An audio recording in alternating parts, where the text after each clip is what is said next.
مرد کے لیے جائز نہیں کہ وہ عورت کی زبان سے میلاد بھی سنے، نعت بھی سنے، مرد کے لیے جائز نہیں.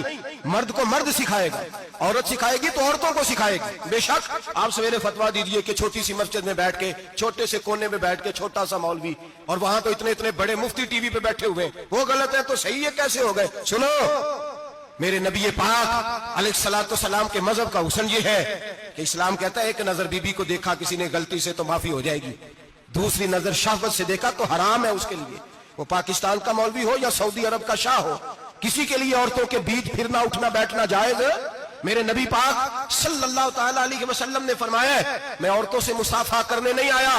اور میرے نبی پاک صلی اللہ علیہ وسلم نے فرمایا ہے، حضور فرماتے ہیں لیکن نا کتا بالکل ناپاک نہیں ہوتا، کتے کا تھوک ناپاک ہوتا ہے، یا کتا گیلا ہو جائے تو ناپاک ہوتا ہے، لیکن خنزیر سارا ناپاک ہوتا ہے، کل ناپاک ہے خنزیر.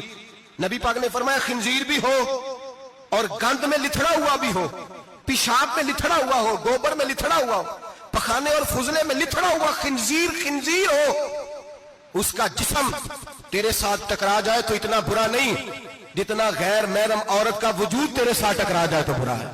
اس حد تک میرے نبی پاک صلی اللہ علیہ وسلم اور گنبد کے معاملے میں فتویٰ دینے والے، یا رسول اللہ کہنے پر کفر کا فتویٰ دینے والے اور بڑی بڑی باتیں کرنے والے خاموش کیوں ہو گئے؟ یا ایھا الذین آمنوا لا تتخذوا اليہود والنصارى اولیاء.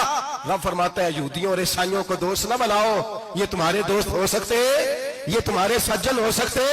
جب عرش کا مالک کہہ رہا ہے سجن نہیں ہو سکتے تو دوستی کی بات کیسے بڑھا رہا ہے؟ یا رسول اللہ ہمارے سجن کون ہو سکتے ہیں؟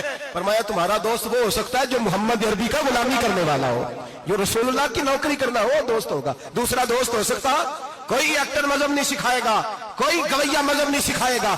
حضرت جناب سیدنا جنید بغدادی، بغداد کے پیر سے کسی نے پوچھا تھا آج سے 1100-1200 سال پہلے، وہ تو زمانہ ویسے نیکی اور پرہیزگاری کا تھا، کہ بابا جی مرد اور عورت نیک ہو، بغیر پردے کے، بغیر حجاب کے، بغیر دیوار کے بیٹھ کر ایک دوسرے کو دین سکھا سکتے ہیں؟ حضرت صاحب بتائیے، مرد اور عورت نیک ہو تو بغیر پردے اور حجاب کے ایک دوسرے کو دین سکھا سکتے ہیں؟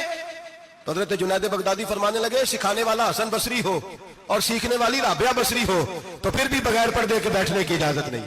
تو مفتی صاحب کو اجازت کس نے دی؟ مولانا صاحب کو اجازت کس نے دی؟ بڑا وہ نہیں ہوتا جو ٹی وی پہ زیادہ آتا ہے، بڑا وہ ہوتا ہے جو رسول اللہ کے دین پہ عمل زیادہ کرتا ہے. حضرت عبداللہ ابن مسعود رضی اللہ تعالیٰ عنہ فرماتے ہیں زیادہ باتیں کرنے والا عالم نہیں ہوتا. حضور پھر عالم کون ہوتا ہے؟ فرمایا پڑھو قرآن، انما یخشی اللہ من عبادہ العلماء. فرمایا بڑا عالم وہ ہوتا ہے جو اللہ سے زیادہ ڈرتا ہے، اس لیے کہ رب فرماتا ہے میرے بندوں میں سے جو عالم وہ ہیں جو اللہ سے زیادہ ڈرتے ہیں، خوف رکھتے ہیں. تو میرے بھائی رمضان المبارک میں بچنا ہے.